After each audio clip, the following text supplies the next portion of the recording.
lebih baik tanganmu kotor tetapi hasilnya bersih daripada banyak orang tangannya bersih hasilnya kotor. Betul? Makanya santai wae, tanganmu kasar kapalan tok, besok hisabmu di akhirat ini nyantai. Kowe tangoni karo munkar nakir ning alam kubur. He PMI, man rabbuka? Jawaban kamu nanya. Langsung diyebuk cangkemmu karo malaikat. Diyer. Delalang gelundung. Malaikatnya bengok to, gancel to. Arep diyebuk meneh PMI bengok pelan-pelan Pak sopir.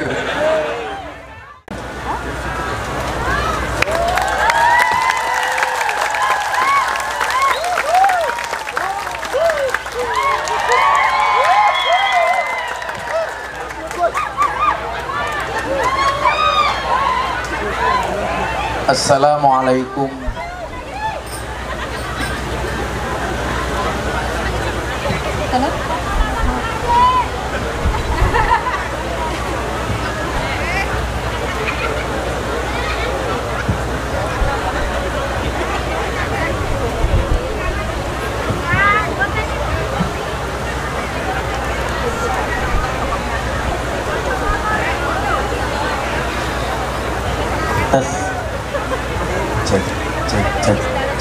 Cek. Assalamualaikum warahmatullahi wabarakatuh.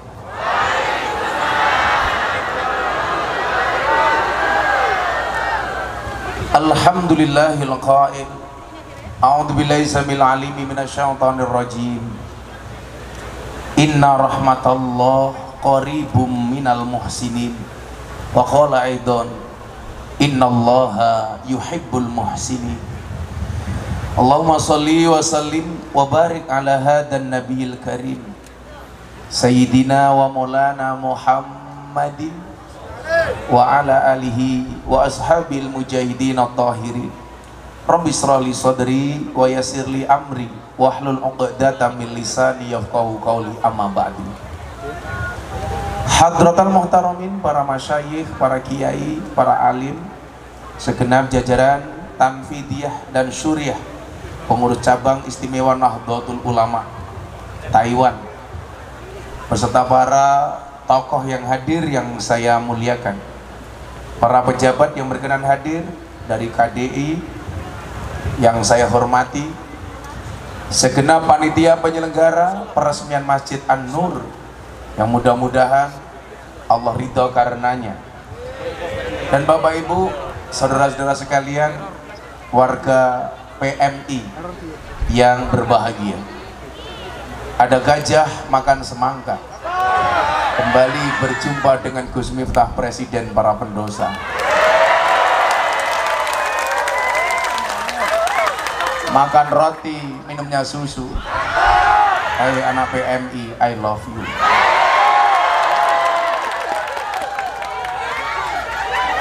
Gus Miftah, I love you.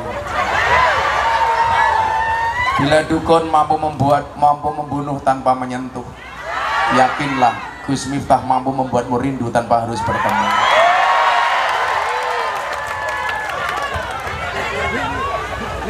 Alhamdulillahirrabbilalamin. Siang hari ini saya bisa sowan, walaupun agak berat, karena besok malam saya harus nyampe Pekalongan. Ada multaqo ulama dunia yang dihadiri ulama dari 64 negara. Kebetulan saya diminta jadi wakil ketua panitia. Ketua panitianya Pak Menhan Prabowo Subianto, yang buka Bapak Presiden Jokowi. Tapi karena rasa cinta saya kepada PMI, saya tinggalkan Pekalongan, saya datang ke terpencil di daerah Taiwan. Saya pikir sekian kali saya ke Taiwan, kayaknya ini sing paling disit, disobingit.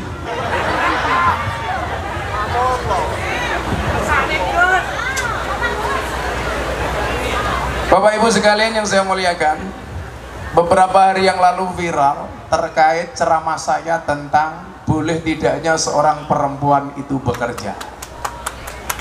Foto saya, video saya dipotong, kemudian masuk di media sosial, di TikTok terutama, ramenya minta ampun. Saya dihujat, katanya Gus Miftah melarang perempuan bekerja. Yakinlah itu video hanya potongan dan editan. Saya sampaikan apa? Gus, boleh nggak perempuan bekerja? Saya bilang khusus untuk istri saya haramkan, bukan untuk orang lain. Kenapa saya mengharamkan istri saya bekerja? Prinsipnya sederhana, istri itu dinafkahi tiap hari saja masih berani sama suami, apalagi punya pendapatan sendiri.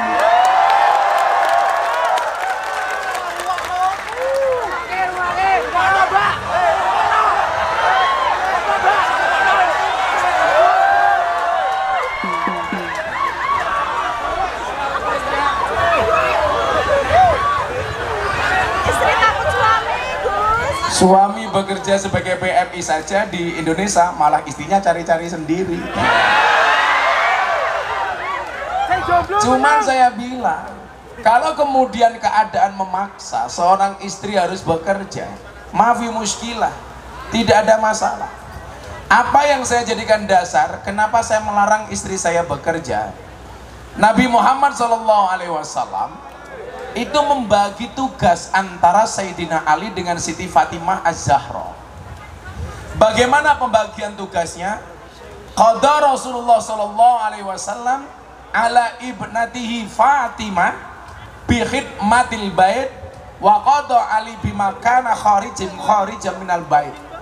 Siti Fatimah mengurus urusan dalam rumah, sementara Sayyidina Ali mengurus urusan di luar rumah.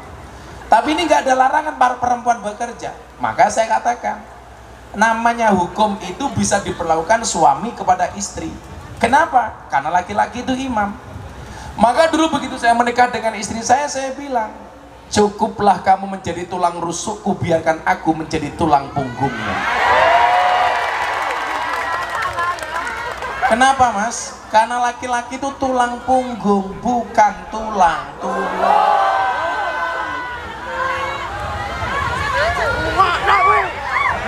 Maka kemudian saya pahami betul, perempuan itu tidak boleh dikasari, tidak boleh dikerasi, tapi juga jangan terlalu lebay dengan istri. Kenapa? Kebetulan Allah ciptakan perempuan itu dari tulang rusuk bagian kiri, bukan bagian kanan. Kenapa perempuan tidak diciptakan dari tulang kaki? Supaya tidak diinjak-injak oleh laki-laki. Kenapa perempuan tidak diciptakan dari tulang kepala? Supaya tidak nginjak-nginjak laki-laki. Tapi perempuan diciptakan dari tulang rusuk bagian kiri yang dekat dengan jantung dan hati. Kenapa? Karena pada dasarnya perempuan itu suka disayangi dan suka dicintai. Tapi kemudian apa? Bahwa banyak laki-laki ini kemudian terjerumus kepada persoalan perasaan. Padahal Allah takdirkan laki-laki itu besar akalnya, perempuan besar hatinya. Artinya apa? Laki-laki harus banyak menggunakan logikanya, perempuan banyak menggunakan perasaannya. Maka saya bilang, soal penampilan fisik, perempuan itu jauh lebih bohong dibandingkan laki-laki. Persoalan fisik. Tapi persoalan hati, laki-laki lebih banyak bohong dibandingkan perempuan.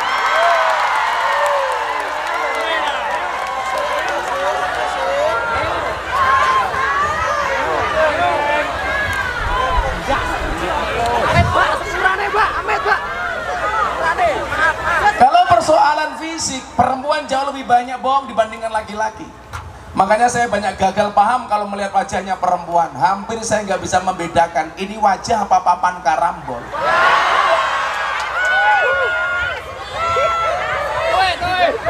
Makanya kalau dilihat dari sini banyak mbak-mbak kipas-kipas. Itu bukan karena takut panas, tapi karena takut bedaknya luntur.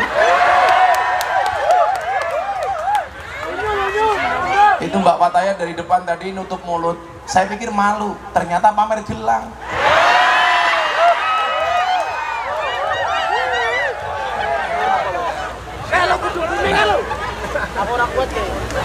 Inilah alasan kenapa laki-laki sampai harus bekerja di Taiwan, karena mereka sadar diri bahwa mereka adalah tulang punggung bagi istri. Bagaimana keadaannya ketika seorang perempuan bekerja? Ada solusi. Dalam surat An-Nahl ayat 97 Allah jelaskan, man amila sholihan min dzakarin aw unsa, barang siapa bekerja dengan baik, beramal soleh, baik laki-laki maupun perempuan. Itu artinya apa? Perempuan boleh bekerja selama dia sadar diri, sadar posisi. Laki-laki beda mbak, sadar diri, sadar posisi, sadar rai. Laki-laki harus paham, bagi perempuan bagaimanapun rekening nomor siji. Makanya cowok good rekening tetap lebih menarik dibandingkan cowok yang good looking. Hurra masalah. Makanya mas-mas, tutuplah wajah burukmu dengan bagusnya rekeningmu. Sing cilaka wis merongos, ra duwe duit, dah cilaka.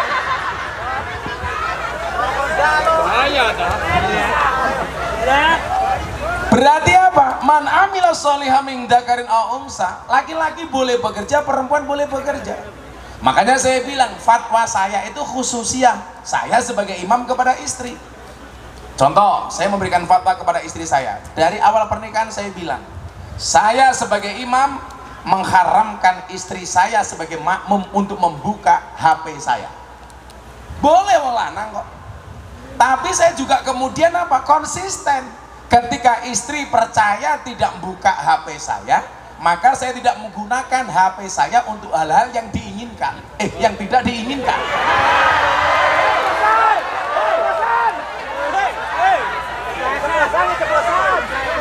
Sengaja goblok. Jadi nggak ada istilahnya istri saya berani buka HP saya, itu nggak berani, karena dari awal komitmennya apa? Saya juga tidak pernah buka HP saya, sehingga sama-sama percaya. Kan kita kadang-kadang enggak di kamar berdua suami istri, sing lanang chatting sopo, sing wedok chatting sopo, sing wedok buka opo, sing lanang buka opo, sing wedok buka pengajian, sing lanang buka konten jilbaban ngemut es krim.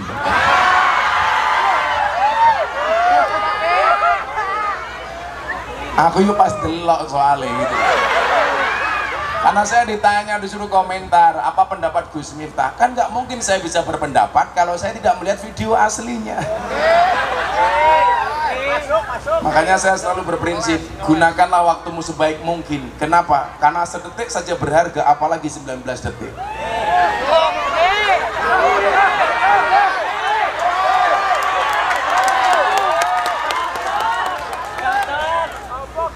Saya nggak punya versi 1 menitnya, belum dapat.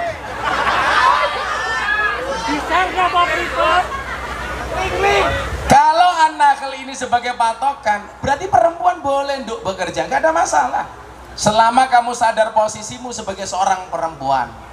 Perempuan boleh bekerja, boleh mempunyai penghasilan bahkan lebih besar dibandingkan suami. Kalau dia paham posisi, bagaimanapun saya ditakdirkan sebagai seorang istri. Kenapa kok istri harus bekerja? Jawabannya sederhana, karena suami itu hanya titipan. Kalau tidak diambil Allah, minimal diambil mantan. Bene cangkeme bene ini. Nah, maka mbak-mbak bekerja saja.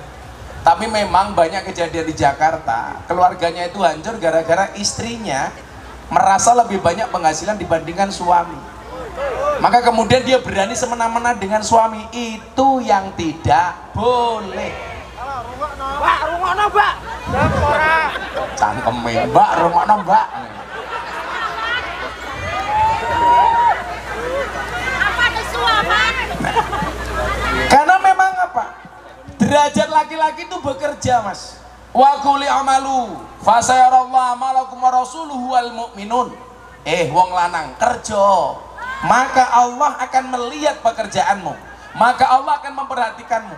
Wis wong lanang ora gelem kerja, ingah-ingi, kluntang-kluntung, pahpoh, turu-turu, ngacengan bisa nelah.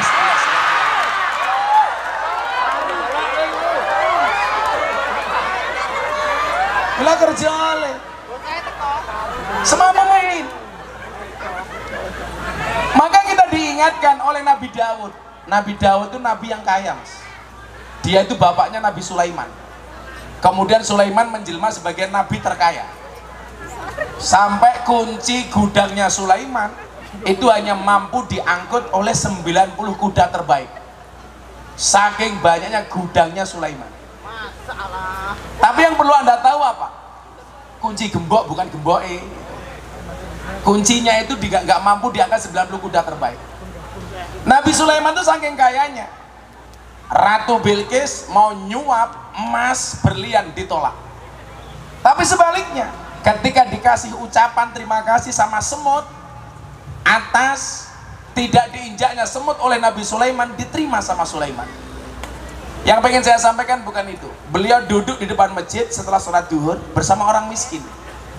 Beliau katakan apa? Miskinun yujalisu miskinan. Orang miskin duduk dengan orang miskin. Orang miskin ini bertanya, Sulaiman, Anda itu raja, kaya. Kenapa Anda mengatakan orang miskin duduk dengan orang miskin? Apa jawaban Sulaiman? Saya tidak pernah makan uang kerajaan. Saya tidak pernah makan uang negara. Dan saya hanya makan dari hasil jerih payah tangan saya sendiri. Demikian juga Nabi Daud. Wa inna nabiyallah Daud alaihissalam kana yakulu wa yasrabu bi amaliyati. Dia hanya mau makan dan minum, tidak mau mengambil harta kerajaan, tetapi dia bekerja dengan tangannya sendiri. Maka saya bilang apa? Boleh orang itu jadi pejabat, syaratnya satu bagi saya. Kaya dulu jadi pejabat itu jauh lebih keren daripada jadi pejabat baru kaya. Orang pasti curiga. Makanya kalian di sini berbangga hati. Lebih baik tanganmu kotor tetapi hasilnya bersih daripada banyak orang tangannya bersih hasilnya kotor. Betul? Makanya santai wae, tanganmu kasar kapal entok. Besok hisapmu di akhirat ini nyantai. Kowe tangan karo mun karena kene alam kubur. He PMI, man rabbuka? Jawaban kamu nanya. Langsung diyebuk cangkemmu karo malaikat. Dier. Delalang gelundung. Malaikatnya bengok to, gancel to. Arep diyebuk meneh PMI bengok pelan-pelan Pak sopir.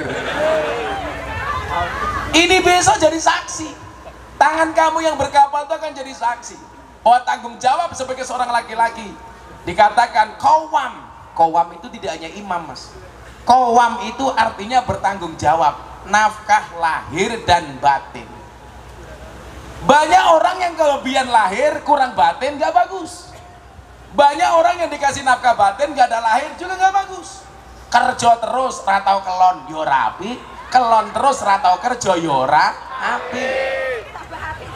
Kalau kalian di Taiwan kira-kira kerja terus ratau kelon atau kelon terus gak pernah kerja?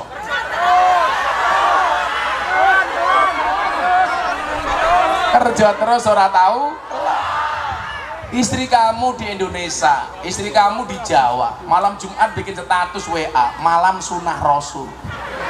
Kayak karo sapa, Cok? Malam sunah Rasul kok kanggo sabun iki kok ngendi?